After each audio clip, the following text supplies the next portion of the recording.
Buenos días, bienvenidos a este nuevo webinar, en esta fría y lluviosa mañana bogotana. Eh, Gracias por acompañarnos en esta oportunidad. Bueno, ya podemos empezar. Bueno, muchísimas gracias de verdad por acompañarnos en esta ocasión. Esta es la segunda parte, pues no sé de cuántas partes más surjan, la verdad. Esto ha sido construido a partir de sus preguntas, sus consultas, sus recomendaciones. Agradezco mucho los comentarios de los canales que se han acercado, me han comentado, me han preguntado, me han dicho, me han pedido ayuda de tocar temas que de pronto les cuesta un poco entender o cosas que de pronto sienten que les hace falta reforzar. Entonces, muchas gracias por ese acercamiento y obviamente los agradecimientos también a todos los canales que han replicado estos webinars, a sus compañeros, a ejecutivos nuevos que están entrando a la compañía, a personal de pronto de la compañía que no ha trabajado en este campo y le interesa, porque debido a eso es que podemos ir avanzando un poco más en el negocio y claramente para nosotros también es interesante que tanto ustedes como nosotros podamos generar mayor revenue en nuestras compañías. Bueno. Vamos a continuar hoy con la segunda parte de nociones básicas técnicas para lo que tiene que ver con servidores.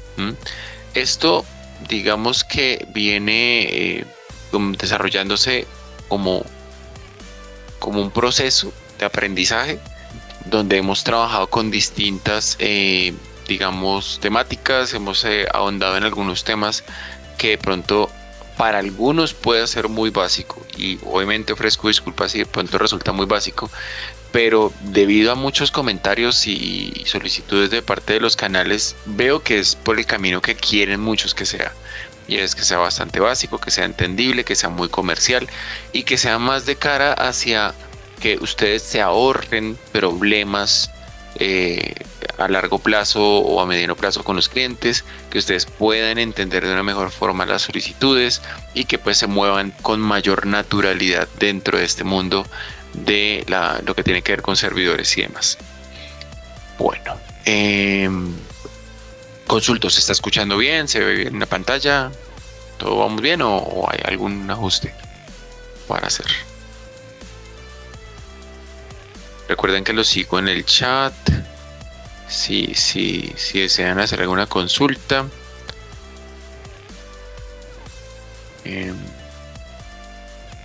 Estoy pendiente. Y también... ¿Se escucha bien? Muchísimas gracias por tu confirmación.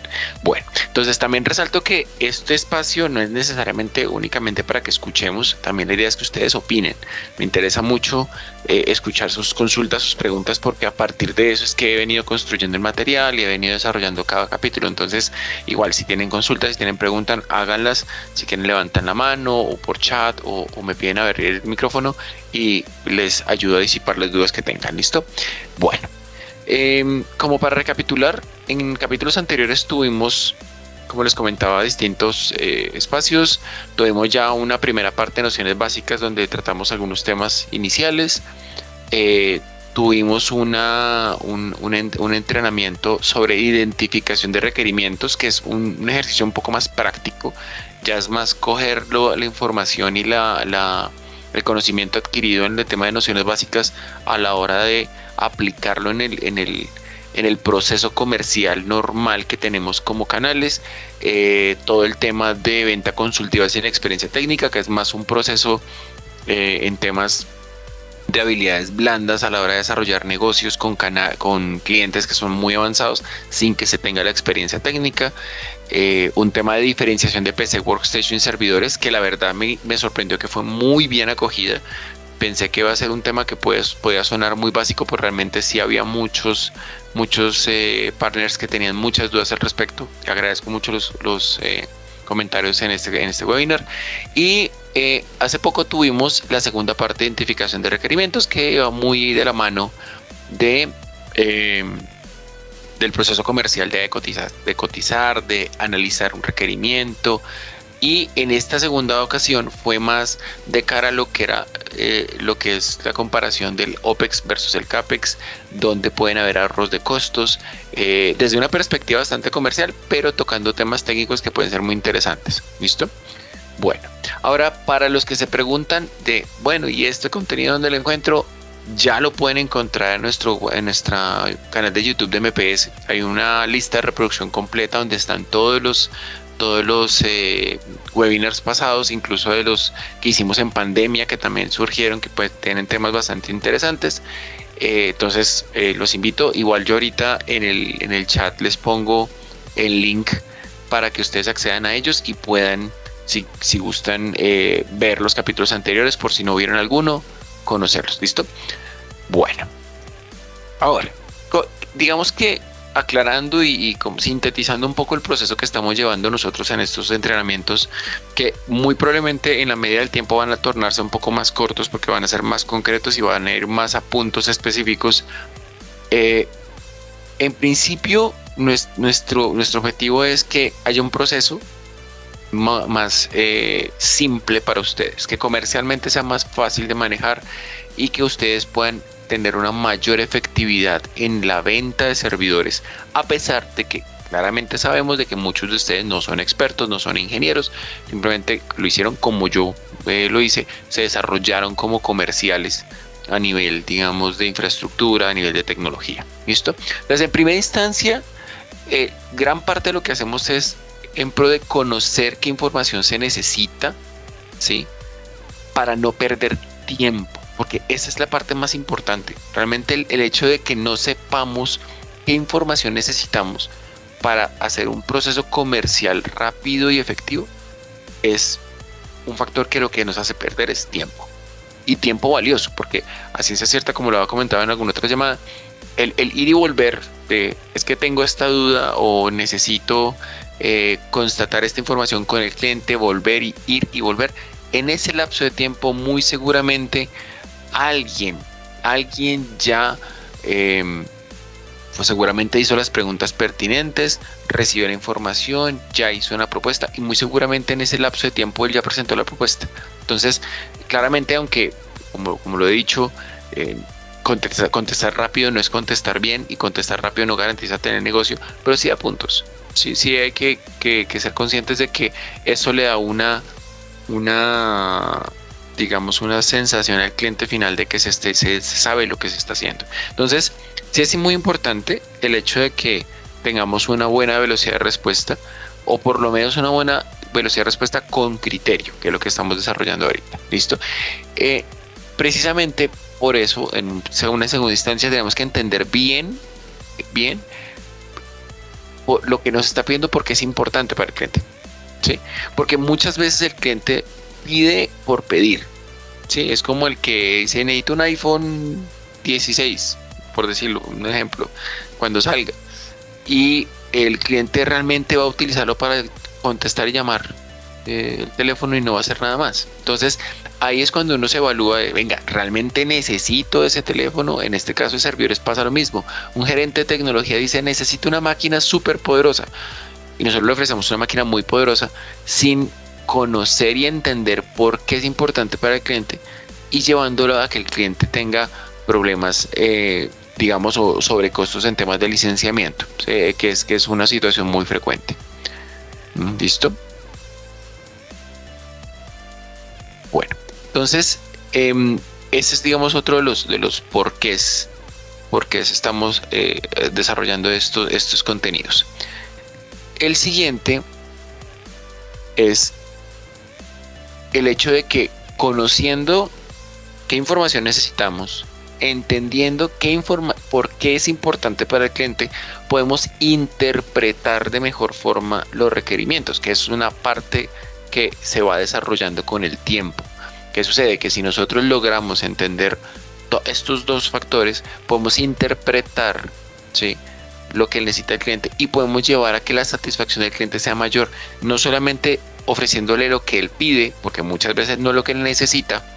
Necesitar y pedir y requerir no es lo mismo, sino que podamos llevarlo a, venga, mire, yo lo recomiendo esto, o usted de pronto está pidiendo esto que no veo tan necesario, evalúelo, y poder hacer proceso comercial que los lleva a satisfacer sus necesidades.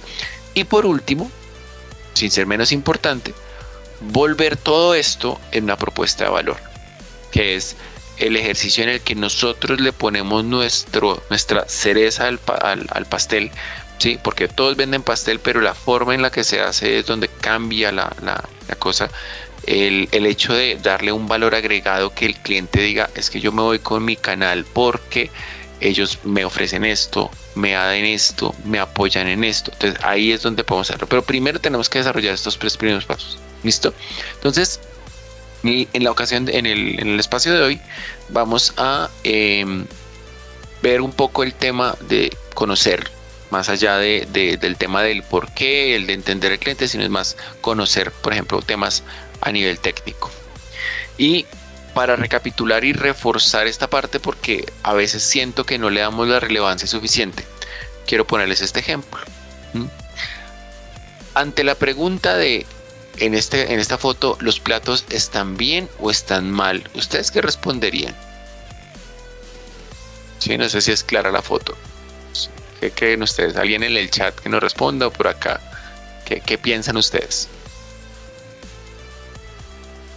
Podemos analizarlo de varios aspectos. Uno, si yo estoy viendo desde un punto de vista estético, estarían mal, pero si estoy viendo desde la parte de vista técnica, bueno, me puede generar algo diferente. Si están bien ubicados de acuerdo a mi necesidad o de acuerdo al requerimiento. Sí, pero hay un punto importante, la perspectiva cambia mucho. La perspectiva, digamos, si yo lo veo y hago la analogía a infraestructura, si esto es un servidor y yo técnicamente lo veo así, muy seguramente para el gerente general que está tratando de ahorrar costos, está bien. Están bien los platos. Pero para el gerente de tecnología es todo lo contrario, eso es una crisis potencial gigantesca. Por acá Freddy en el chat nos dice, para mí está mal en su totalidad, y es así. Juan nos dice que estaría mal, ya que estarían en peligro según mi punto de vista. Exacto, ese es un punto muy importante que tenemos que tener en cuenta de lo que tiene que ver con infraestructura en la actualidad para los clientes, y es que la perspectiva, según de quien la ve, cambia. Si lo vemos a nivel de finanzas ve eso y dice, por el momento están bien. ¿Sí? El tema es que como el de finanzas no es el que va a abrir la puerta, ¿sí? El de gerencia general dice, bueno, de pronto es un poco más precavido y dice, pues estamos bien, pero pues tenemos que buscar alguna alternativa. Mientras que el gerente de tecnología, el gerente de IT está con las piernas temblándole del miedo del día en que le digan, deme un plato, ¿sí? O páseme un plato, porque necesito utilizar un plato. Entonces, ¿esto a qué va? ¿Y por qué les pago esta analogía? Y es porque la situación actual en muchas empresas. Y nuestro mensaje inicial y nuestro principal esfuerzo es en posicionar la tecnología de infraestructura como algo que es pensado y con un objetivo claro, que es la tolerancia a fallos, y es evitar justamente ese factor o eso que puede generar un problema. Incluso podemos verlo de una manera graciosa. Me encantan las leyes de Murphy. Acá les traigo una que me parece muy graciosa y creo que va muy al caso, digamos, de lo que es un gerente de tecnología hoy, que es que pues hay una ley de la perversidad universal de la materia. La probabilidad de que si se caen las cosas muy seguramente va a caer por el lado donde más daño se hace. De ahí que cuando se le cae a uno el teléfono, por lo regular tiene que caer de esquina para que se reviente la pantalla o de frente a la pantalla para que se raye. Entonces, la probabilidad estadística de que haya una falla existe, puede ser alta, puede ser baja, pero existe. Y la tecnología o la infraestructura tiene un objetivo y un fundamento súper importante, y es ser tolerante a fallos. Esta es la base principal de todas las tecnologías de infraestructura en la actualidad. Adicionalmente al rendimiento está también el hecho de que es tecnología pensada para ser tolerante a fallos. Eso es muy importante tenerlo en cuenta. ¿Por qué? Porque siempre vamos a tener esta pregunta. Siempre va a estar, ay, pero es que es más costoso. Caso concreto, en lo que llamamos run rate, el negocio del día a día, el del servidor pequeño, el de la herramienta contable, del directorio activo, esos negocios que muchas veces nos llegan así como para salvar el día, que el cliente nos pide algo básico. eh, a veces nos llegan con esa pregunta y nosotros, es que es un servidor. Sí, pero pues porque es más costoso, y eso es un punto importante. A esa pregunta, aunque no es bueno responder con otra pregunta, yo respondería con esta otra pregunta, ¿sí? Es ¿cuánto le costaría a la compañía, ¿sí?, una falla en el sistema a la hora de operar? Yo les pongo un ejemplo, no sé, yo me imagino, Dios quiera que nunca pase, y veo difícil por la infraestructura que tienen, pero el día que MPS de pronto se quede sin servidores, ¿qué pasaría? ¿Cuánto afectaría el mercado? Porque ¿cuántos de ustedes depende de que se facture un producto, que se despache, que los ejecutivos lo coticen, de que se haga todo un proceso, digamos, de facturación, de temas de contabilidad? Hay mil cosas, mil personas, muchos canales, muchos ejecutivos. Entonces, ¿cuánto me costaría a mí ese lapso de tiempo sin operar? Y créanme que ahí automáticamente se pierde digamos, el pensamiento de "Ay, ¿por qué es tan costoso?". Y es porque es tolerante a fallos, porque le va a garantizar un muy buen rendimiento siendo tolerante a fallos, ¿sí? Eso es eso es una de las cosas más importantes. De ahí que hay una gran diferencia en tres mundos, y esto pues más como para que lo tengan presente, por ejemplo, en el tema de servidores, workstations y portátiles de gaming, por ejemplo, porque en el run rate ustedes van a ver muchos casos donde el cliente dice, necesito un servidor Core i7, y ya en el primer capítulo de Nociones Básicas, los que lo vieron sabrán qué implicaciones tiene eso, e incluso por qué causa risa, porque pasa. Es más, yo he pensado claramente en mandarme a estampar una camiseta con un mensaje asociado a eso, ¿sí? Porque realmente hay todo un trasfondo a partir de esto. Entonces, siempre es importante tener muy presente esto, porque es uno de los puntos o de los debates más frecuentes en temas de infraestructura cuando hablamos con servidores. Y esto es una noción básica que tenemos que tener en nuestra cabeza, y es que dentro de todo lo que nosotros hablamos de infraestructura hay una gran sombrilla, que es el tema de la tolerancia a fallos o la alta disponibilidad, como también se le llama. ¿Listo? Ahora, para recapitular y recordar un poquito, hay que tener en cuenta que en muchos casos pueden sonar parecidos, pueden ser similares, pueden verse parecidos estos dos mundos. Toda la parte de cómputo comercial, computadores portátiles de escritorio y demás, y la parte de servidores. Son dos mundos que pueden llegar a ser parecidos. La diferencia radica en la tolerancia a fallos. ¿Por qué? Porque cuando nosotros vemos un equipo de cómputo, las tecnologías son diferentes, ¿sí? Son temas de procesamiento, temas de memoria, temas de tipos de disco duro, temas de conectividad, temas de energía y demás. ¿Listo? Esto como para recapitular y ver un poquito un muy sintético resumen de lo que vimos en episodios anteriores, ¿sí? Y que nos ayuda a recordar ese tema. Ahora, ¿qué nos faltaría conocer aparte de esto que nosotros ya vimos, ¿sí?, en otros episodios, y que puede ser de necesidad, digamos, básica para hacerlo? Quiero hacer una analogía, y es algo que yo le llamo el efecto Icopor, ¿sí? Primero, ¿quién me puede decir qué es Icopor? Van a decir, pero hablan de qué está hablando, pero ya van a entender la razón, ¿sí? ¿Qué es Icopor? Para ustedes, sin googlearlo, simplemente preguntándose, ¿qué es? Es un material aislante al calor. Digamos, muchas veces lo tenemos presente en las tareas del colegio, trabajos así manuales, en los empaques, lo vemos en muchas partes. Ahora, pero pregunta, ¿qué significa Icopor? ¿Alguno se ha preguntado qué significa Icopor? De pronto alguien si lo sabe o lo conoce. Digamos, asociamos mucho al producto, y es lo que yo le llamo el efecto Icopor. Lo asociamos mucho al producto, pero hay una situación, y es que a la hora de la verdad, Icopor realmente es un acrónimo, o la palabra Icopor es un acrónimo de Industria Colombiana de Porosos. Entonces, nosotros hemos llamado un producto durante toda nuestra vida, ¿sí?, como el nombre de la empresa que lo comercializaba, porque realmente el producto se llama poliestileno expandido. Yo tuve una experiencia hace años en otro país donde llegué y tuve que comprar una lámina de Icopor para un tema de fotografías que íbamos a tomar y demás, y lo preguntaba poco como Icopor y todo el mundo me miraba raro. Claro, yo estaba en otro país donde lo llamaban de otra manera. Sí, imagínense, en Perú lo llaman Tecnopor, en Chile lo llaman Plumavit, lo llaman Telgopor, hay muchas formas de llamarlo, ¿sí? Entonces es bien contrastante el tema, ¿sí? Y esto que ustedes están viendo acá es a lo que llamo el efecto Icopor, justamente le está pasando a muchas cosas a nivel técnico en servidores, particularmente por ejemplo en el tema de los procesadores, ¿sí? La gente dice, ah, un procesador, ¿qué procesador? Un Xeon. Y uno como, sí, pero ¿cuál? Y demás.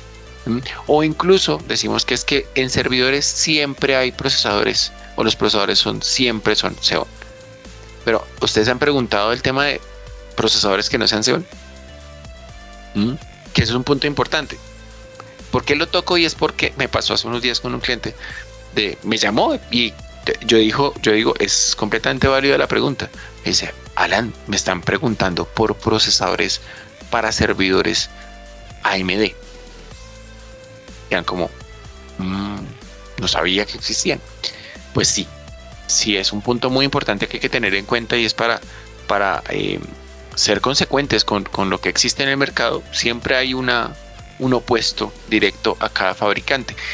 Claramente Dell trabaja bastante con Intel, es un tema más de una relación comercial con ellos de hace muchos años, pero nosotros también manejamos la línea de procesadores AMD EPYC en una línea específica que son los modelos R6515 y Z7515. Entonces quería aprovechar el espacio para, pues a pesar de que ya hemos tratado el tema de procesamiento, ya con lo conocimiento de pronto del anterior episodio, hablarles un poquito sobre esto, y es sobre lo que existe y hacia dónde va la tecnología en temas de procesamiento por el lado de AMD. En primera instancia, digamos que el funcionamiento es muy similar en términos técnicos. Estamos hablando siempre de una cantidad de cores o núcleos físicos. AMD trabaja desde 8 en adelante. AMD no tiene, digamos, las gamas de entrada como los de 4 cores y de 6 cores que tiene Intel, por ejemplo. Manejan desde 8 hasta 56 cores por procesador. Ahí es donde uno abre los ojos de, uy, pucha, incluso hasta 64 cores por procesador. Es una cantidad bastante grande. Tiene una mejora significativa en temas de desempeño para lo que tiene que ver con puertos PCI Express. Ahorita vamos a tratar ese tema. Justamente esta sesión va a ser pensada en eso. Y va a tener una capacidad de hasta 4 teras en RAM por procesador. Si se acuerdan, hablamos un poco de que cuando hablamos de capacidad de memoria, por lo regular hay un tema de asocio o de relación con el procesador que se maneja, porque el procesador determina no solamente el desempeño general del equipo, sino la capacidad de memoria RAM que puede usar y la velocidad a la que trabaja.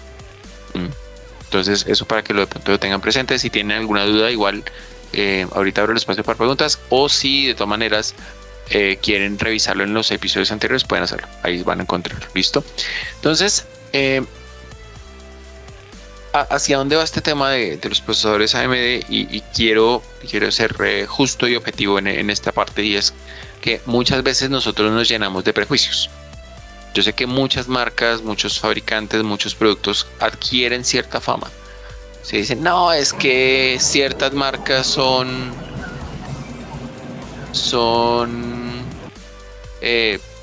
digamos que tienen problemas de temperatura o tienen falencias en esto. Yo entiendo, y eso cabe aclararlo, digamos que hace un tiempo se decía, no, es que los procesadores AMD tuvieron problemas de temperatura. Sí, como Intel también lo tuvo, como Nvidia también lo tuvo, como otros fabricantes de cómputo también lo tuvo, bueno, en general.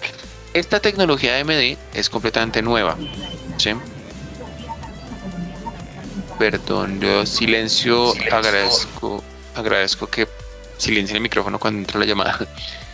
Esta tecnología arrancó en 2017. Es bastante nueva con respecto a lo que se ha manejado.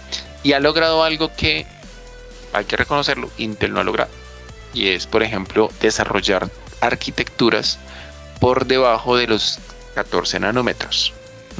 ¿Qué es esto de los nanómetros?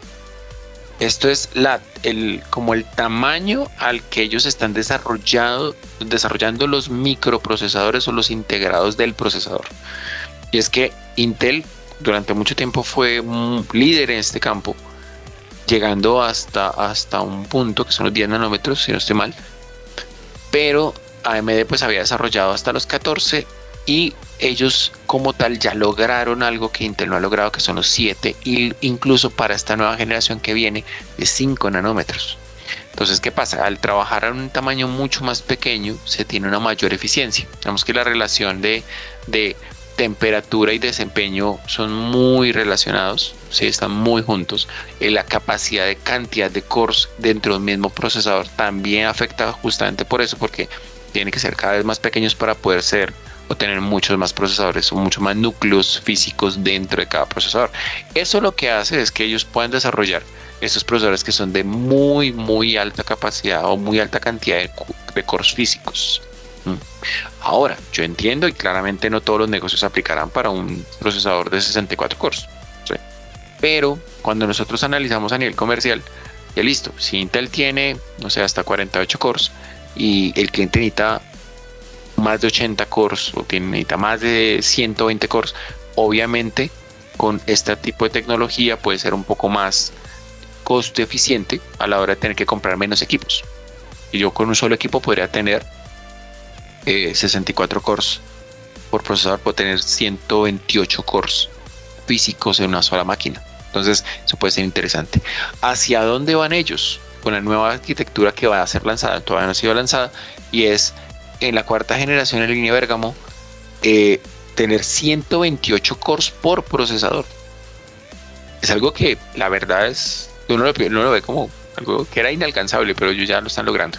¿Listo? Entonces, esto porque se lo menciono, porque es importante tener en cuenta que no, digamos, no solamente existe lo que conocemos, existen más alternativas, existen más opciones, digamos, dentro del mercado que pueden ayudarnos a ofrecer, digamos, propuestas o tener propuestas mucho más interesantes para los clientes. ¿Listo? Esto como información general, algo de pauta publicitaria por si se les ofrece o si requieren proyectos con procesadores AMD. De momento no manejamos en stock porque pues la gama de producto que manejan ellos con este tipo de procesadores es un poco alta, por decirlo de alguna forma. Es para negocios un poco más grandes. Entonces digamos que no es la parte más gruesa del negocio. Obviamente lo podemos manejar. Ahora, si ustedes tienen una proyección de crecimiento a largo plazo en su empresa y quieren pensar en tenerlo dentro de un tiempo, pueden hacerlo. Creo que alguien levantó la mano por si tiene alguna pregunta. Marlon. Hola. Sí, hola Alan, buenos días, ¿cómo estás? Buenos días, ¿cómo estás? Alan, dos preguntas al respecto a estos procesadores. De los temas que nos has comentado, hay otra marcada percepción de que los procesadores AMD son más vulnerables en temas de seguridad versus un Intel. Esto ya temas de servidores. ¿Qué podríamos manejar al respecto o qué soluciones nuevas ha sacado AMD al respecto para informar a los clientes? Y la otra es, bajo pedido, ¿cuánto tiempo en tránsito aproximadamente estos servidores? Vale, excelente pregunta, Marlon, muchas gracias. Bueno, en cuanto a temas de seguridad, cabe resaltar de que AMD no solamente se ha destacado por desarrollar procesadores más potentes, sino también más seguros. Digamos que hay una serie de tecnologías. En esta ocasión no lo traje porque el tiempo no nos daba, pero sí hay una gran cantidad de tecnologías nuevas que desarrolló AMD en pro de esto. Digamos que hay una ventaja bastante grande y es que debido a las situaciones que se han venido presentando a lo largo de estos años, las empresas han tenido que enfocarse mucho en el tema de ciberseguridad. Sí o sí, digamos, es mandatorio hacerlo. Entonces, ¿qué te puedo decir? Sí, hay tecnologías propias de cada fabricante. Intel tiene las suyas, AMD tiene las suyas. Son dos frentes que son bastante completos en términos de seguridad. Puntualmente, ¿cuáles? Porque depende mucho de la perspectiva de del comentario, de miren, en este punto específico, pero realmente las tecnologías que trae AMD son bastante fuertes, no solamente en la parte de procesamiento, sino también en temas de seguridad y en temas de tareas específicas especializadas, análisis de datos, inteligencia artificial, big data, data analytics, bueno, y otras cosas que son muy especializadas. Entonces, realmente es bastante fuerte. Siento yo que lo que podemos hacer es abrir un espacio, no sé si les parezca bien, un espacio para que gente de AMD sea quien nos cuente estas tecnologías. Creo que sería como lo más apropiado. Entonces, voy a proponerlo. Creería yo que sería un buen ejercicio tener un entrenamiento de la línea de procesadores AMD dentro del contexto de servidores Dell. ¿Sí? Que ya sería hablar de modelos R6515 y 7515. Ahí vamos a hablar y nos va a ser muy útil también de temas de benchmarking. AMD es muy dado a argumentar a partir de benchmarks, algo que tratamos en episodios anteriores, que puede ser, digamos, una perspectiva un poco diferente a la normal de los specs de cantidad de cores, memoria, discos. Sí, podemos hacerlo. ¿Listo? Ahora, en cuanto a tiempos de fabricación de los equipos, digamos que dependemos mucho de los componentes, pero pues hay una ventaja y es que las plataformas de configuración de Dell nos permiten ver qué componentes están presentando retrasos en fabricación. A veces, y es doloroso, pero pues es la realidad, una simple tarjeta de red puede generarnos un retraso de 15, 20 días más, un mes más en la fabricación de un equipo. Porque claro, nosotros decimos, necesitamos armarlo de esta manera y así, como los pide el cliente. Pero si, no sé, Broadcom, QLogic, Intel, alguien tiene un retraso en alguna de los chips de las tarjetas de red, eso nos retrasa todo el proceso. Pero bueno, digamos que más a modo estadístico y general, estamos manejando un promedio que va entre los 45 a los 90 días en tiempo de entrega de un equipo de estos. AMD tiene una ventaja y es que no está presentando retrasos en fabricación de los procesadores. Sí, digamos, en lo que tiene que ver con el procesador, el tiempo de entrega es bastante bueno. Pero pues tenemos que entrar a ver los demás componentes que se requieren.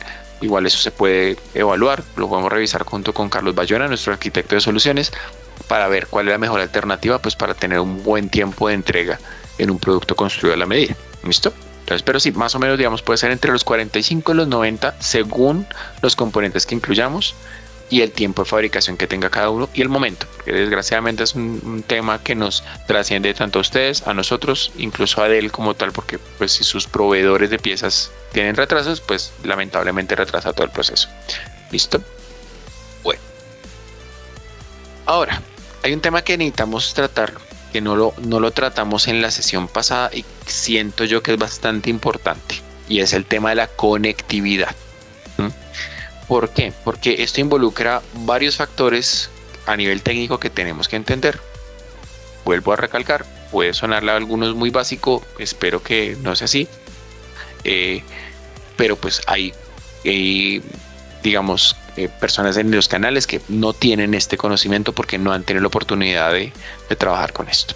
¿Listo? Ahora, antes de entrar a hablar ya de tipos de conexiones y demás, hay que entender un poquito cómo funciona la infraestructura, digamos, en una perspectiva bastante general, una perspectiva bastante global. Digamos que nosotros, por lo regular, conocemos mucho de lo que es la infraestructura tradicional. ¿A qué hace referencia tradicional? Y es a que se maneja de la manera básica y es tener un servidor para una tarea específica, un switch para conectar los equipos, que son los computadores, a esa tarea básica y se acabó. Aquí vamos a trabajar con unos tipos de conexión específicos, ya vamos a ver, digamos, esos tipos de conexiones y la importancia de cada una, ¿sí? Pero conforme fue pasando el tiempo, fueron surgiendo nuevas dinámicas de negocio, nuevos tipos de infraestructura, por ejemplo, como lo que llamamos la infraestructura convergente. ¿A qué hace referencia la infraestructura convergente? A que hay una unión, una convergencia de factores dentro de la misma infraestructura. Caso concreto, el hecho de que se involucre almacenamiento externo o soluciones externas a los servidores y que dentro del servidor se maneje lo que llamamos la virtualización de servidores. Entonces es tomar un servidor de cierta capacidad y partirlo en secciones virtualmente, a cada sección darle una tarea, crear un servidor virtual dentro de cada uno y que se dedique a hacer una sola cosa. Esto asimismo conectado a través de una red, puede ser la red de borde, que es lo que llamamos nosotros de conexión hacia las soluciones, digamos, externas, y lo que digamos, la conexión a campus, que ya es como tal de los equipos. y todo lo que tiene que ver con las soluciones de almacenamiento que van adjuntas al equipo. Entonces, acá hay un tema particular de conexiones entre el servidor, digamos, las máquinas de usuario como tal y las soluciones de almacenamiento, backup o soluciones adicionales que se integren al equipo. Luego de esto entró la revolución de la hiperconvergencia, que ya es un concepto diferente y es virtualizar básicamente todo lo que tenemos en la convergencia, tener, digamos, una máquina todo en uno, por decirlo de alguna manera. Y es que tanto el almacenamiento como la red, como los servidores y las máquinas virtuales estén integradas en nodos. Nodos se le llama como a cada ítem, cada pieza de la hiperconvergencia. Nodos conjuntos que entre sí se respaldan y que entre sí pueden crecer.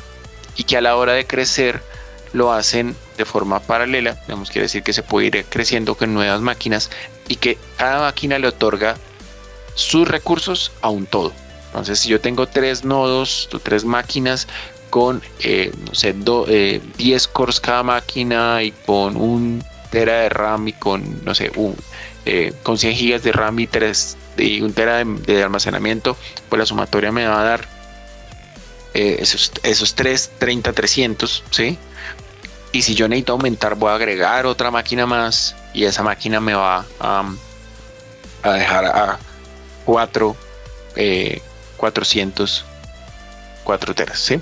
Entonces, eso se hace a través de un software dependiendo del fabricante. Si cada quien trabaja con el suyo, Dell trabaja con VMware, con VxRail o VxRack. Son 2 alternativas dependiendo de la gama, digamos, la tasa de crecimiento. Que es el software, lo que hace es como administrar toda esta información y hacer todo el proceso, digamos, de manejo de la data y del respaldo y todo internamente. ¿Listo? Entonces, ¿por qué hago esta aclaración o les muestro, digamos, esto? Porque hay un punto importante y es que tenemos que entender que dentro de cada solución de esta, ¿sí?, hay un factor y es la conexión entre estos mundos, ¿sí? Cuando hablamos de conectar el servidor al switch, cuando hablamos de conectar el servidor al switch de campus que va a los equipos o al switch de core, que es el que arma, digamos, el esqueleto de la infraestructura y que a su misma vez va conectado a una solución de almacenamiento, como también las conexiones, por ejemplo, cuando se tienen nodos de hiperconvergencia que tienen que estar conectados entre sí. Ahora, para que me entiendan un poquito, y pues esto más como adelantar un tema a mediano plazo, que es el almacenamiento, quiero contarles un poquito sobre la solución de almacenamiento. Y esto también para que lo entendamos también en términos de conexiones. ¿Qué sucede? Actualmente a todo lo que vemos almacenamiento o comercialmente vemos como almacenamiento le llamamos una NAS. Pero no es todo no es NAS. Todo en la industria no es NAS. Hay 3 frentes, 3 tipos de almacenamiento diferentes, que son las DAS, las SAN y las NAS. A nivel de acrónimo o de significado, DAS es Direct Attached Storage.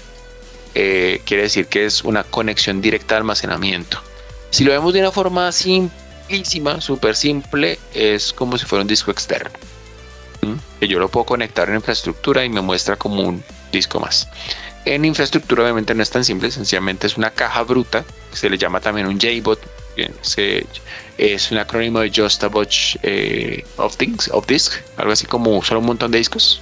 Un JBOD lo que hace es darnos la capacidad de darle mayor cantidad de discos soportados a una solución existente, a un servidor. Entonces es como si yo le agregara una caja vacía donde yo le puedo poner discos para conectar los estos. Listo. Ahora, lo que son la solución de almacenamiento en red hace referencia a que la solución de almacenamiento no está conectada al equipo, sino está conectada a una red. Son las SAN y son las NAS. La SAN es una solución que está pensada en manejar los datos por bloques. Digamos que ellos no manejan el archivo por archivo, sino maneja por bloques. De ahí que hay muchas tecnologías asociadas. Es un tema que, pues, si quieren verlo en nuestro canal, hay un par de webinars al respecto, donde podemos manejar la información de una forma más eficiente, porque son por paquetes y nos permite hacer temas de compresión, de duplicación y muchas otras cosas de tecnología que pueden ustedes ir aprendiendo con el paso del tiempo. ¿Listo?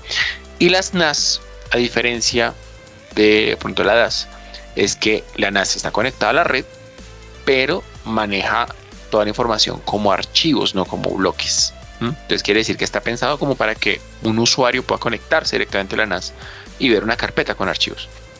¿Sí? Entonces, digamos, esto para tenerlo claro. Ahora, si ustedes se dan cuenta, hay un punto importante, y es que aquí hablamos de lo que es la red del almacenamiento y la red, digamos, como tal de conexión del servidor a la solución de almacenamiento. ¿Esto a qué hace referencia? A que la forma en la que se conecta una infraestructura es importante tenerla en cuenta a la hora de cuando nos solicitan temas de conectividad específica en los equipos. Porque dependiendo del tipo de conexión que se necesita o que nos pidan, podemos o entender qué quieren conectar, o podemos asesorar al cliente en qué es lo que tiene que tener su máquina para poderla conectar. Esto que ustedes ven acá es una relación, digamos, de las tecnologías y el tipo de red al que se conecta. Por ejemplo, cuando hablamos de conexión en red, hace más referencia aquí en la gráfica del lado. Entonces van a ver que hay dos cuadritos anaranjados, y estos cuadritos azules de acá hacen referencia como a los peces, ¿sí? Entonces, a lo que hacemos referencia a la red es a la conexión que tenemos entre los servidores con todo lo que tiene por dentro, ¿sí? Toda esa capacidad de procesamiento dirigida a unos switches que en este caso van a conectarse al final a los equipos de cómputo, ¿sí? Entonces es la red de campus que le llamamos también. Entonces, ¿qué pasa? Por lo regular, la conectividad de estos equipos hacia la red tradicional se hace en cobre o fibra, que puede ser a 1 giga o a 10 gigas en general, en el promedio general. Hago una aclaración en la parte de abajo que ustedes ven. Actualmente existen conexiones de 25 y hasta 40 gigas. Lo que pasa es que no necesariamente se utilizan para la red como tal, porque el ancho de banda que se necesita a veces no es tanto. ¿Listo? Entonces se puede manejar en cobre. Cuando hablamos de cobre es el tipo de cableado. Entonces una cosa es la velocidad, otra cosa es el medio de conexión, que en este caso es el tipo de cable que se maneja, y otra cosa es el protocolo. El protocolo es como el idioma que se habla, ¿sí? Son diferentes idiomas. Entonces yo no puedo ponerme a trabajar con alguien que habla finlandés si yo no hablo finlandés. Voy a quedar perdido. ¿Listo? Entonces en red pues trabajamos a 1 a 10 gigas por lo regular en cobre y en fibra. En fibra hablamos de fibra óptica, ¿sí? Como tal conexión de fibra. Entonces, ¿qué pasa? Hay que entender que hay tarjetas para red que son de cobre, que trabajan con puertos RJ45, patch cord, cable de red estándar, que ustedes lo conocen, ¿sí? Como también con conexiones de fibra. ¿Qué es importante tener en cuenta? Que si yo no sé qué switches voy a usar, o si el cliente no me dice qué switches voy a usar, no puedo recomendar una tarjeta o la conexión que va a llegar al equipo. Entonces, si la tarjeta de red que necesita el cliente se la piden con fibra, muy seguramente es porque los switches que tiene son fibra o tienen conexiones de fibra, ¿sí? Es importante eso. Ahora, a nivel de backup, aunque ya no es tan frecuente, existe la conexión SAS. La SAS es la más frecuente cuando se habla de todo lo que tiene que ver con LTO, con cintas, backup a cinta, que es como la tradicional para temas de respaldo de mucha data que se va a quedar almacenada por temas de cumplimiento más que otra cosa, porque a decir verdad no es la más práctica, pero sí es la más costo efectiva en términos de poder almacenar grandes cantidades de información que no van a incurrir en tantos costos a nivel de discos duros o otras alternativas. Digamos que es la opción. Esto se maneja a través de puertos SAS, su protocolo es propio, es el SAS, ¿sí? Y se trabaja a 6 a 12 gigas. A 6 ya casi no existe, no se maneja, casi que todo es a 12 gigas. Pero pues si el cliente va a conectar una solución de cintas, va a necesitar una tarjeta de estas, una tarjeta SAS. Y por último está el protocolo Fiber Channel, ¿sí? Aunque pues digamos que actualmente hay soluciones de almacenamiento que trabajan por protocolos AISCOSI, que también se habla en idioma AISCOSI. Pero pues digamos que las SAN por lo regular trabajan también con fibra. Entonces esto puede ir a 8, a 16 y a 32 gigas en general, aunque ya existen soluciones que pueden ir por SFP28 que trabajan hasta 25 o con QSFP que trabajan hasta 40. Digamos que es un poco de esto. Ahora, ¿Esto a qué nos lleva? A que cuando el cliente tiene que conectar una solución una solución de almacenamiento, él muy seguramente lo va a hacer a través de un switch de SAN o en algunos casos directamente al storage, a la solución de SAN. Entonces, esto es importante, ¿por qué? Porque si ustedes se dan cuenta acá, un mismo servidor puede requerir más de una tarjeta, dependiendo del caso. Esto, más que otra cosa, el objetivo es que ustedes entiendan un poco el por qué, digamos, el tema de las conexiones. Entonces, ahí hay que tener en cuenta el hecho de que vamos a necesitar muy probablemente más de una tarjeta en un equipo. ¿Listo? ¿Y qué tarjetas pueden ser? Pueden ser tarjetas de red a 1 a 10 gigas. Pueden ser de SAS para una solución de cinta, como puede ser también soluciones a fibra a 8, a 16, a 32, ¿sí? O incluso de 25 a 40 gigas. Hay un punto importante, hay los equipos Dell que están llegando ahorita, las configuraciones, están llegando ya con puertos SFP28. Quiere decir que ya se pueden conectar a fibra a 10 y a 25 gigas. Sin necesidad de pagar por una tarjeta adicional. El equipo ya la trae en algunas configuraciones. Estoy hablando del R550, el 650, el 750 XS. Digamos, estos modelos de gama media alta. ¿Listo? Bueno, entonces eso como para que tengamos muy presente ese tema de las conexiones. Entonces nos pueden pedir tenemos que preguntar probablemente a qué van a conectar el servidor, a través de qué protocolo y a través de qué medio. Entonces ahí vamos a ver que va a ser necesito a 10 gigas cobre, por ahí es COSI. Entonces quiere decir que va a conectarse a un switch, que va a conectarse a unos equipos a 10 gigas cobre, quiere decir que es por cableado UTP, cableado de RJ45, y posiblemente necesita una tarjeta o que el equipo traiga esos puertos. Ahora, recomendación, y eso sí ya es casi una solicitud, entendamos que una cosa es pedir tarjetas, otra cosa es pedir puertos. Muchas veces pasa, y lo digo porque me pasa a diario, el requerimiento dice necesito doble tarjeta de red, y cuando le cotizo 2 tarjetas de 2 puertos cada una, dice no, pero es que necesitaba solamente 2 puertos. Pero entonces al fin, ¿qué? ¿Tarjetas o puertos? Porque las tarjetas en estos casos pueden venir de 2 o de 4 puertos. Digamos que es casi que imposible que venga de un solo puerto. Incluso las máquinas de fábrica pueden traer 4 puertos. Entonces es muy importante tener en cuenta esa pregunta, porque los clientes dicen necesito 2 tarjetas de red. ¿Por qué? Porque cuando yo tengo 2 tarjetas, propiamente tarjetas, muchas veces es por tema de tolerancia a fallos, ¿sí? ¿Por qué? Porque yo puedo tener 2 proveedores diferentes de internet conectados al mismo equipo para garantizar siempre conexiones a red, al internet, ¿sí? al proveedor de servicios, sí o sí, bajo cualquier circunstancia. Entonces yo puedo llegar a tener 2 proveedores, 2 ISPs diferentes, sin que se afecten el uno al otro, y tener acceso a internet en ambos. Esto por temas de garantizar la conexión. Muy diferente a esa que tengamos una tarjeta con 2 puertos, porque esta tarjeta va a ir conectada a 2 switches, pero que al final va a ser la misma conexión. Entonces son 2 situaciones que tenemos que tener claras y muchas veces falta digamos consultarlo. Marlon tiene una pregunta, cuéntanos. Alan, muchas gracias. En eso que nos acabas de contar de que se pueden tener tolerancia a fallos, ¿es posible con alguna aplicación de Dell automatizar que automáticamente, si se cae una de los proveedores de internet, suba al otro? ¿Eso viene preconfigurado, se puede configurar o no es posible automatizarlo? Digamos que no viene por niveles de latencia o algo así. No viene preconfigurado, pero sí hay una primera herramienta de Dell que se llama OpenManage, que es una solución que integra herramientas dentro de la misma interfaz, ¿sí? Que normalmente la usamos o el objetivo principal es tener más de un servidor conectado y administrar todo desde un mismo, desde el mismo software, una misma plataforma. A través de OpenManage hay distintos plugins o distintos aditamentos que podemos tener para temas de administración y gestión.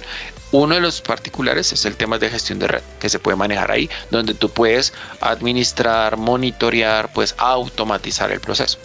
Donde si tú quieres, puedes automatizar el proceso de que, venga, esta conexión me está fallando, que automáticamente pase a la otra, ¿sí? Eso se puede hacer. Y muchas de esas hay que revisarlo. Digamos que esto ya es un poco más avanzado. Vamos a tener la opción de pronto de revisar un poco los plugins y las ventajas, digamos, de iDRAG y OpenManage para poder garantizar, digamos, este tipo de opciones de automatización que sí, eso se puede manejar y es viable. No viene preconfigurado, pero sí se puede manejar. Gracias, Alan. Y ¿Listo? otra pregunta o sugerencia que te quería hacer: ¿es posible tener un documento de las preguntas técnicas básicas que se requiere para dimensionar un proyecto de servidores y digamos que al momento de llegar al gerente de producto llevar una información más completa nosotros como canales al proyecto? O sea, como hacer nosotros un proceso de ingeniero preventa y tener ya un documento de qué preguntas son claves para poder pasarles a ustedes. Me parecería que eso sería genial. Créeme que es más allá de que tú lo preguntes si lo quieras, es mi mayor deseo.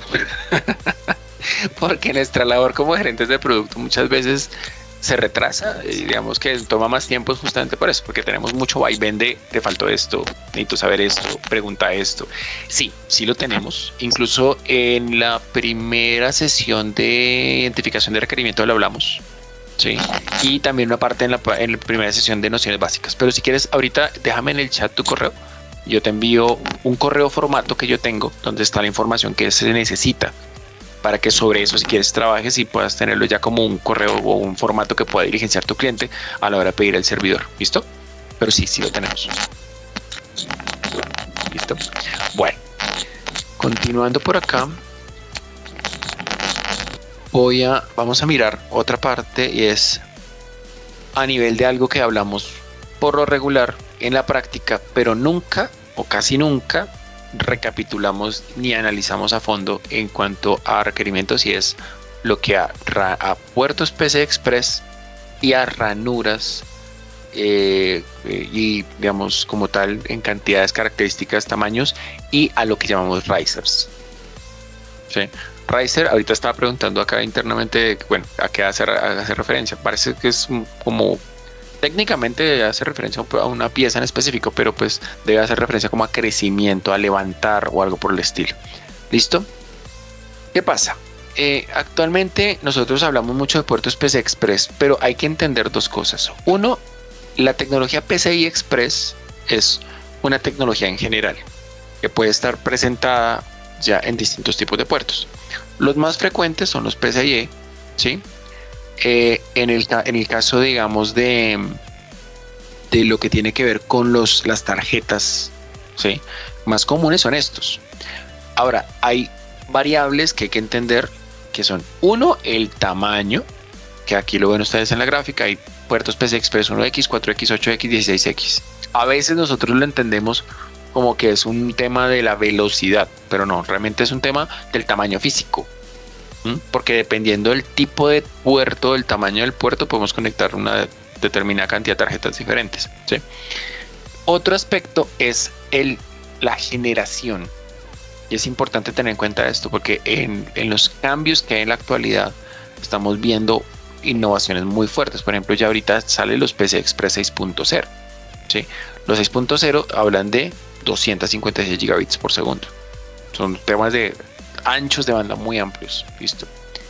Entonces, primero entender eso, porque a veces cuando vemos una tarjeta vemos que es una tarjeta Broadcom tal referencia, PCI Express generación tal, tamaño 8X o aparece 8X. Entonces hace referencia a la generación, hace referencia al tamaño físico. ¿Listo?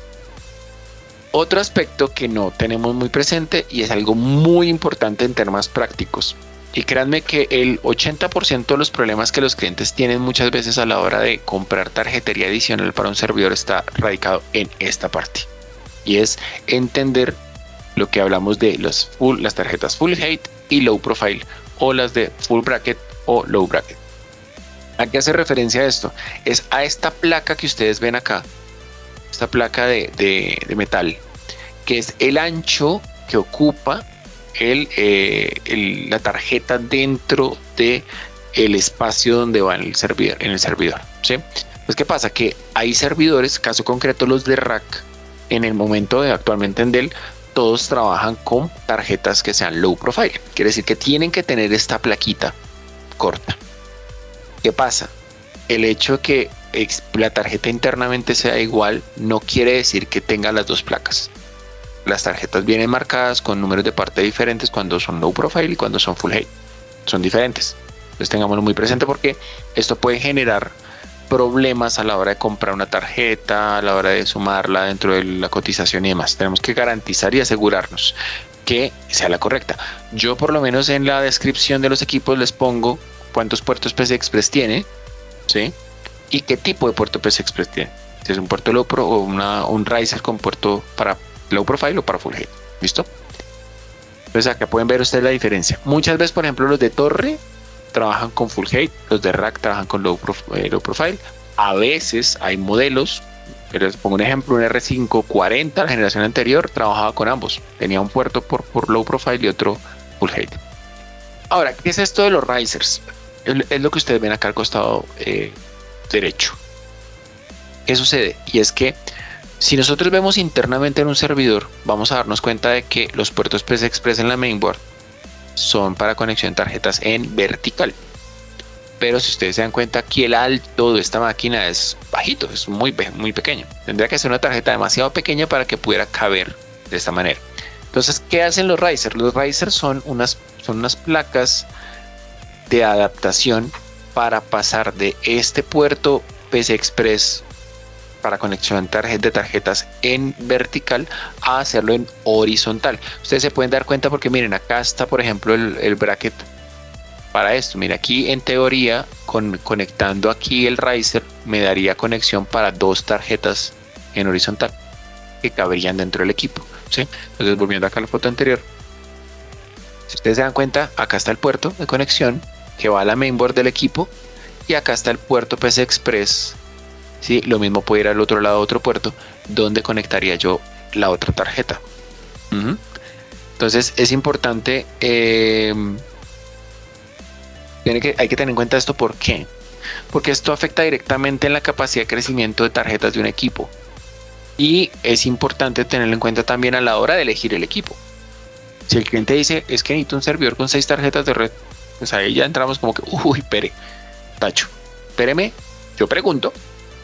Ante la duda, pregúntenos si se puede o no se puede, porque ahí es donde entra la discusión de necesita puertos o tarjetas. Que si necesita 6 puertos, serán 2 tarjetas, una de 4 y una de 2, o muy seguramente una de 4 porque ya el equipo trae 2, o una de 2 porque ya el equipo puede traer 4, ¿sí? Entonces de ahí lo importante de diferenciar entre tarjetas y puertos. Son dos cosas diferentes. ¿Listo? Entonces, este punto es muy importante. ¿Por qué? Porque esto limita o le da mayor capacidad a ciertos equipos, ¿sí? Entonces, cuando son equipos de una unidad de rack que son delgados, digamos, no son tan altos, tienen capacidad por ahí para 1 o 2 tarjetas máximo. Cuando son de 2 unidades de rack, pueden tener para 3, 4, en algunos casos por sitio pueden ser hasta 6. Pero depende del riser que se tenga. Ahora, hay que tener en cuenta que no es solamente, compremos un riser y ya. Hay que ver cómo fue construido el equipo, porque hay que garantizar de que el equipo tenga los espacios necesarios. ¿Listo? Entonces, esto no tiene como objetivo asustarlos, sino que tiene como objetivo crearles una alerta de que ustedes tienen que contemplar estos factores a la hora de analizar un requerimiento.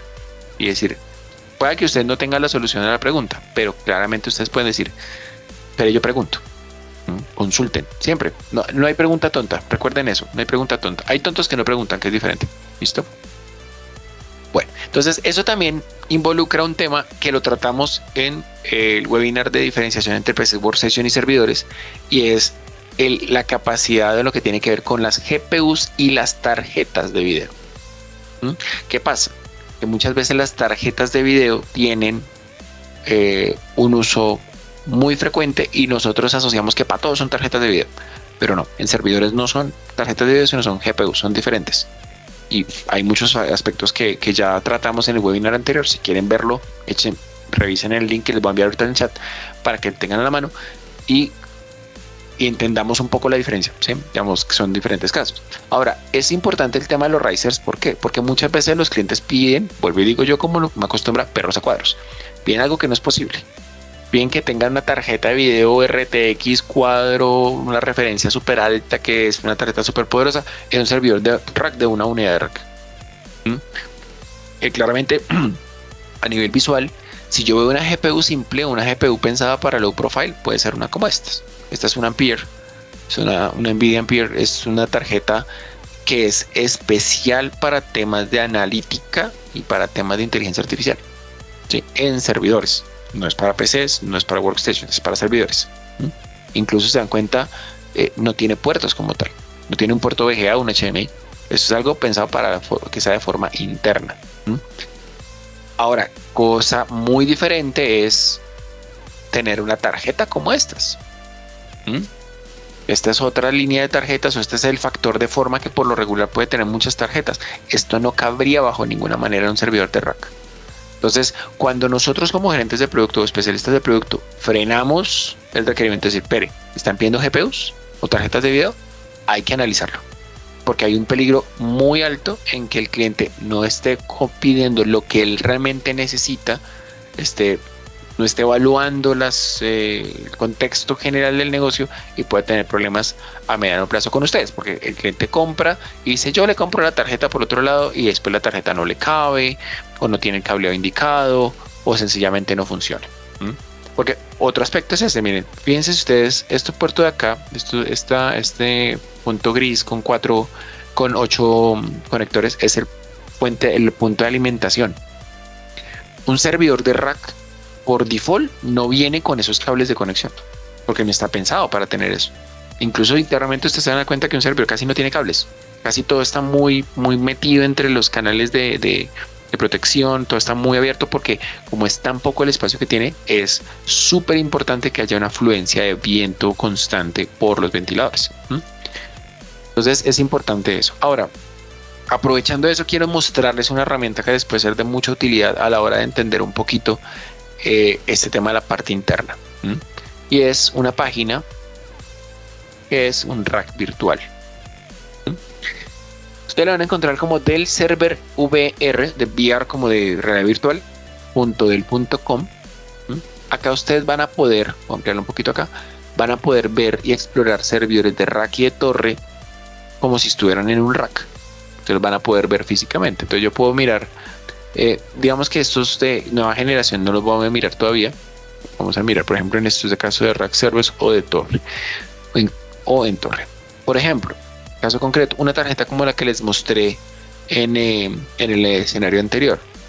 ¿Qué máquina podría manejar una GPU de esa manera? Posiblemente sea un modelo en torre como un T550 como este. Entonces miren, acá ustedes pueden ver, es una visual de las diferentes opciones de chasis que podríamos tener.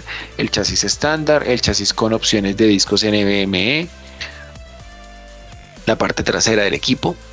Y algo muy interesante que puede ser de mucha utilidad es cuando la página tiene en esta parte de acá, al costado derecho, la palabra 3D, es porque hay una simulación 3D que ustedes pueden explorar del mismo equipo, para entender cómo es por dentro.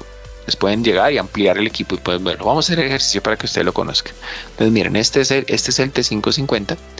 Si yo le digo que me muestre el interior, aquí me lo destapa. Ahora yo puedo pedir que me muestre el tema de procesadores. Y miren, acá podemos ver un ejemplo claro de en qué escenario se podría manejar una GPU grande. Miren acá, esto que ustedes ven aquí en la parte de arriba verdecito son tarjetas, o son la emulación de unas tarjetas Nvidia. Entonces, si se dan cuenta, hay un tema de conexión interna que tenemos que manejar hacia las GPUs. Hay un tema de espacio que también nos permitiría tener una máquina como esta, 2 tarjetas de video, ¿sí? 2 tarjetas GPUs. Pero pues obviamente es un modelo grande, es un modelo que pues claramente tiene esa capacidad o permitiría hacer esto. No cualquier equipo puede tener una tarjeta grande. Ahora, pueden ser tarjetas pequeñas, pero de todas maneras hay que tener muy en cuenta estos factores porque de esto depende que ustedes no tengan problemas con los clientes en los procesos de venta. Y es, pregunten siempre. Cuando ustedes vean temas de GPUs o cantidades superiores a 2 tarjetas de red en un equipo, pregunten antes, porque muchas veces hay problemas ahí en ese caso. ¿Listo? Podemos ver o podemos hacer el ejercicio con equipos de rack. Yo puedo mirar acá el rack de los sockets, puedo mirar un R650 por ejemplo. Acá está, entonces podemos verlo como se vería en el rack en las distintas opciones de chasis, con el bezel, sin el bezel, la opción de 10 discos, la opción de 4, la opción de 8, ¿sí? Y yo puedo mirar aquí en 3D también este equipo y puedo explorarlo para ver y entender cómo está por dentro, cómo es por dentro. Puedo incluso mostrárselo al cliente. Después puede ser una buena alternativa. Si se dan cuenta acá, podemos decirle que me muestre el interior y que me muestre el procesador. Por ejemplo, miren, acá está una visual clara de los procesadores. Entonces este es un modelo de 2 sockets. Acá está los 2 zócalos para los procesadores. Estas son las memorias RAM que están aquí en la parte de la mitad. Y miren, acá están los risers. Riser 1, Riser 2, Riser 3. Esto que aquí que hay, aquí justamente es donde va el tema de la conexión de las tarjetas. Entonces ustedes se pueden dar cuenta acá que miren, por ejemplo, esto es como la parte interna de lo que nosotros atrás vemos como los espacios para las tarjetas. Entonces, por ejemplo, este equipo podría llegar a tener 2 risers, puede tener 3 tarjetas fácilmente. Si miren acá, 1, 2, 3, más la nativa. Esta es embebida en la mainboard como la base. Y pues el tema de las fuentes, acá las podemos ver. El tema de las memorias. El tema de los fans. Después podemos tener todos estos, en total 8 fans. Entonces, si se dan cuenta, el tema de los risers a veces lo pasamos por alto y sí es importante tenerlo muy en cuenta. No porque ustedes tengan que tener 100% de la información segura. Es más por el hecho de que ustedes tienen que tenerlo como un punto importante a evaluar. Y es, si ustedes ven tema de tarjetas, ven tema de puertos de red excesivos, una cantidad muy fuerte, o si les piden tarjetas GPUs o tarjetas de video, hagan un stop, pregunten, ¿sí? O pregúntenos. ¿Listo? Bueno. Por acá en el chat nos dicen...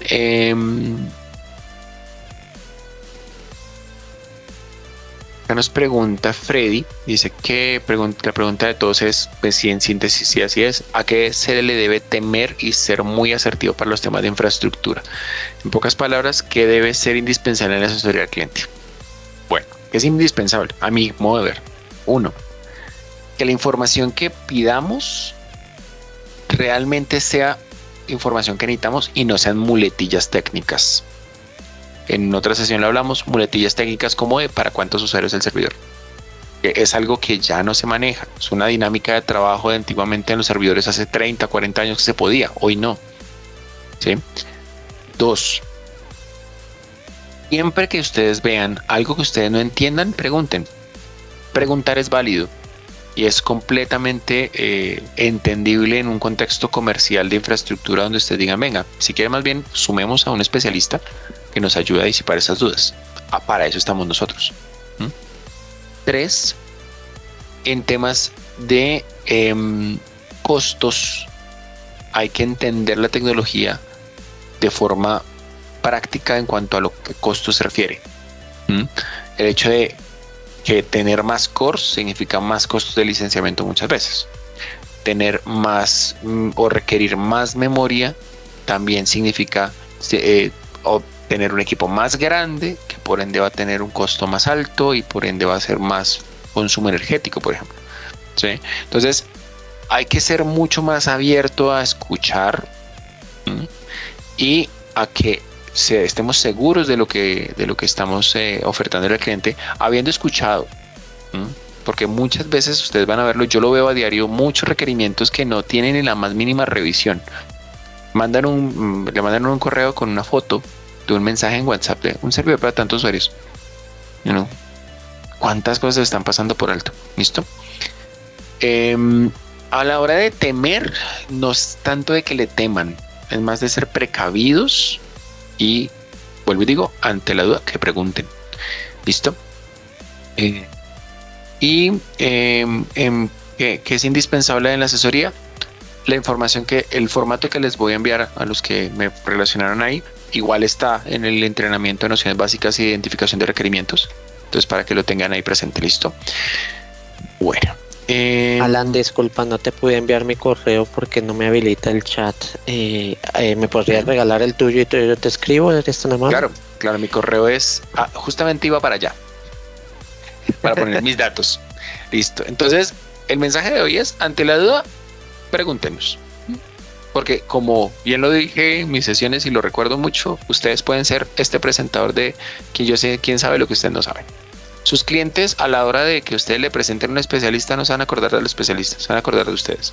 Hagan la misma práctica y es apóyense en gente que sabe, apóyense en personas que conocen del tema, preséntenlo como hacía este señor que se reconoció como una persona experta en muchos temas y realmente podía no saber nada, pero todo el mundo se acordaba de él. Es la hora que algunos nos acordamos de él, pero nunca nos acordábamos de los expertos. Él pudo llevar 1000 expertos, pero no nos acordamos de los expertos, no nos acordamos de él. ¿Listo? Entonces, para eso estamos nosotros. Entonces, acá están nuestros datos.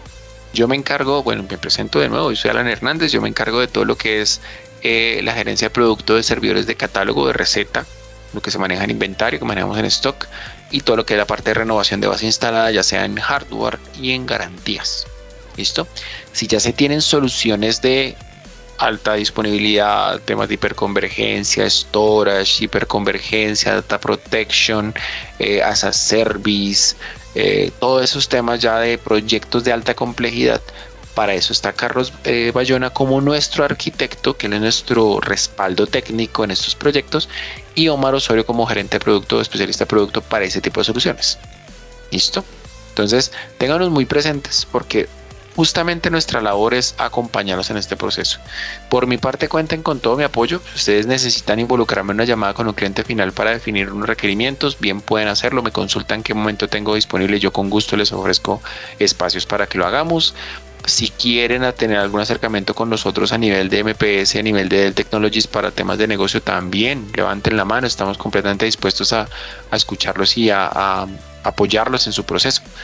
Y para cualquier requerimiento, pues pueden contar con nuestro apoyo. Entonces nos envían el correo. A los que tengo acá por chat les voy a enviar el correíto. Pues va a ser como una respuesta a un correo de ustedes, un requerimiento sin información. Pero véanlo como un análisis de qué información es importante tener a la hora de solicitar una cotización o enviar un requerimiento a un mayorista. ¿Listo? Bueno, de mi parte, muchísimas gracias por la asistencia, de verdad, muchas gracias por la buena acogida que he tenido. Realmente es grato ver que los canales están aprendiendo mucho y que nos buscan para seguir en esto. Entonces, síganos en nuestro canal de YouTube, sigan de cerca nuestros contenidos. Si necesitan algo, si quieren sumarse a mi lista de distribución, a mi lista de difusión de promociones, de capacitaciones y demás, porfa, escríbanme al WhatsApp. Si no lo tienen, no me tienen. Y nada, pues estoy muy pendiente de lo que necesiten. Muchísimas gracias por el espacio y el tiempo. Estoy atento a lo que necesiten. Muchas gracias. Buen día.